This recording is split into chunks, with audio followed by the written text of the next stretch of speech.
good, boys? We just finished up class. Finished 2 classes for today, so I only had 2.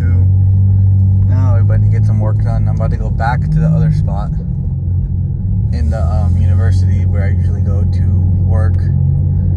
And it's not like a super low-key spot, but at the same time, it's not like super populated over there.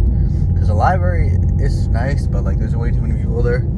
And there's some sort of construction going on which blocks like the main entrance.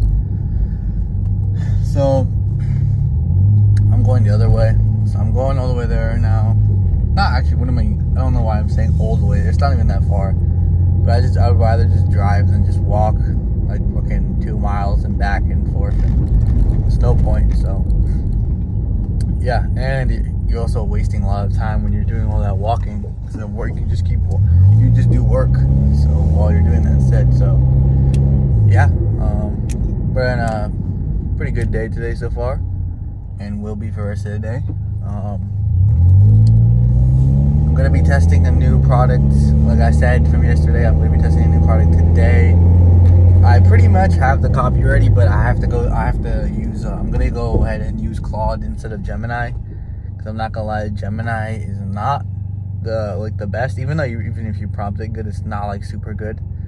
It's more like a knowledge based, because like keep in mind, like Gemini was made by Google, and Google owns like over like 80% of the search results, any like search based thing. So they know everything, you know. So they're really good for like doing research and all that stuff, and they have a huge context window as well, which basically means that I can say a lot of things without the AI forgetting about anything in the beginning of the chat. So that's what it's good for. But like I think for like writing for angles, desires, and marketing stuff, it just not super good unless you're doing like some sort of market research, of course. But yeah, that's what was I gonna say? That's what it's good. That's what it's good for. What I'm gonna do is now I'm just literally just gonna work for like the next hour straight. I'm just gonna work on the product page and the copy, make sure the congruency aligns, and then pretty much just upload the ads, and then schedule them for midnight tonight. And if anything happens between that and midnight, then I'll fix it up, so I don't have to worry about it the next day. And yeah, we'll just let it run until $50 spend, just like the way Anthony says it. He's not my mentor or anything like that, but based off of his strategy. I'm not gonna switch up another strategy. I've only done like 3 strategies the entire time I've literally just done this e-com shit. So it's not like I switch up every single time. It just, I feel like most of the times I actually do it, I just brain dead, and I actually didn't really put more intent behind the stuff that I was uploading, you know? Even though like paying like editors and stuff like that, but I'll probably never get to the point where I hire UGC creators at all, because it's not that useful. Unless like I need like some very specific avatar, like say for example, if I was selling a dog supplement, I'm not gonna have just a fucking human talking in the corner of the entire video. Like I want them to, like that. I want them like to show the actual like mechanism of the product, and like that they're actual dog lover and they're actual real person, not just some fucking fake AI. Like AI comes with advantages and disadvantages, man. So you don't want to abuse it, but at the same time you want to use it, or else you'll get left behind. So you can't be doing all that now. But yeah, and then what else? I got a few other things. As you guys know, also working on the software, and I'm pretty much, the MVPs are done. So now I'm just trying to figure out how to get on the Shopify app. I'm not Shopify. I'm trying to QA test it, and also what's it called? Test for any sort of bugs. So I've never really been a software dev, so obviously I'm gonna also, before I even ship it in the first place, I'm probably gonna pay someone to do what's called a penetration test. I know it sounds weird, but security is like the most important part. I heard like the security is more important than actual like software itself, because what's the point of having something that, you know, you're just gonna get hacked so fucking easily. Like you have like hundreds, and you can get in legal trouble too. Like you would get fucked, bro. Like you would actually get fucked if that you would get fucked if you didn't have any security. Like, if you guys know what a T app is, it was like an app for like, I think it was like anonymously talking shit, not talking shit, but talking about someone. It blew up, and then there was some sort of big ass security breach, and that's not good, bro. Like, that could get you in legal trouble, because people were getting literally like their addresses and IDs leaked. So, and the funny part is, like, the database was literally all the way in. The database was public, bro. Like, it was public, and the hackers found out. And obviously, well, these guys were 4chan, so obviously they're fucking demons. So they're like on par with, like, actually they're probably better than the fucking CIA themselves, or FBI. They're just like a bunch of fucking trollers, man. But yeah, that's what I'm gonna be doing, and then I think I might start running ads for the pressure washing business very, very soon. I gotta get these ads done. I mean, I gotta run these ads. I mean, I gotta get more clients before December hits, because once December hits, then it's pretty much mid-November is like the death of like pressure washing overall. Like, even like the huge companies, such as you know, perfect pressure wash, they still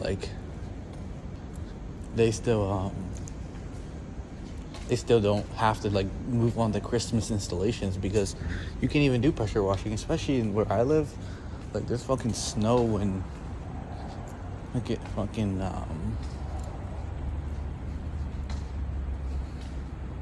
there's snow, and it gets really cold outside, and if it's windy, it's really hard to pressure wash because the water just goes the other way. So yeah, I don't really know another business. I heard like grave cleaning is actually very good business as well. You can charge like $200 per grave to clean it up and restore it. And you can do that like all year round. But the only issue with that one is people don't really know that service exists. So doing SEO would be really hard. So the only way to do that one is to essentially just, what's it called? Literally run ads. The search-based intent is much higher, obviously. Like, they would much rather, if they're searching that up, then your best guarantee they're gonna buy, obviously. So yeah.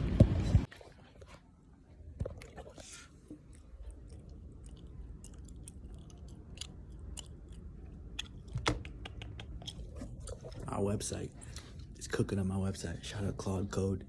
No cursor, but yeah, whipping it up. As you guys can see, I'm here inside the building. I just finished up some work. Now I'm about to head back home and eat lunch, get some more work done, and then go work out and then come back home, eat dinner, and then get some more work done and go to bed. So yeah, I don't have anything else to say. I'm just working right now. As you guys can see, I just finished finished up another blog page for my website for my pressure washing business. So yeah, peace. Yo, what's good, y'all boys? The reason I'm wearing a jacket is because it's super fucking cold. In the basement, not super fucking cold, but I got a sickness a little bit, like, you know, that feeling when you sort of like sick and you got a sore throat type shit. Well, I have that feeling in my throat a little bit, so I'm trying to just heat my body up and not get some sort of cold. Because if I do, then I'm just gonna feel like shit, and then it's gonna overall affect me in my day-to-day activities. So, but anyways, just launched ads a few minutes ago. I forgot to add the minimum spends, so I edited them and added the minimum spends. So yeah, we'll see how they go. And just to see which desire is gonna hit the word best. I already done with the product page. Well, I'm done with pretty much. I'm like the 80. I did like 20% of the 80% stuff. So I would just work on the hero section of the product page mainly, which is the most important part, and then the benefits and features added on the bottom. I just made the copy, and I just added the copy. I didn't really finish the reviews, but I doubt the product AOV is not super fucking high.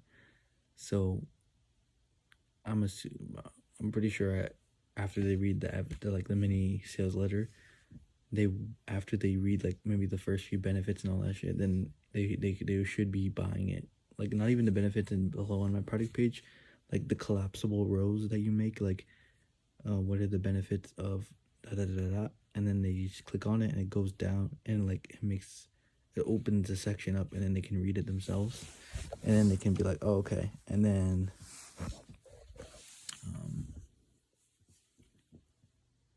simply they can just buy. So yeah, let me just see how they go. Remember the rule: after $50 spend, we check the CPC. If the CPC is below, as long as the CPC is below $2.10, then I'll keep letting it run, because that means I'm getting efficient traffic to my website. If I'm getting efficient traffic to my website, then the offer is the issue. It's definitely not going to be a copy issue. It's going to be offer issue. But the thing is, the offer that I copied, I basically just copied, not gonna lie, but I just made it a little bit better by adding like free PDFs and stuff like that. So yeah, I didn't really tweak with it too much, but I made it enough to the point where I'm still making money. I'm gonna be making it profitably as well. So yeah, we'll see how they go. And I'll update you guys. So peace.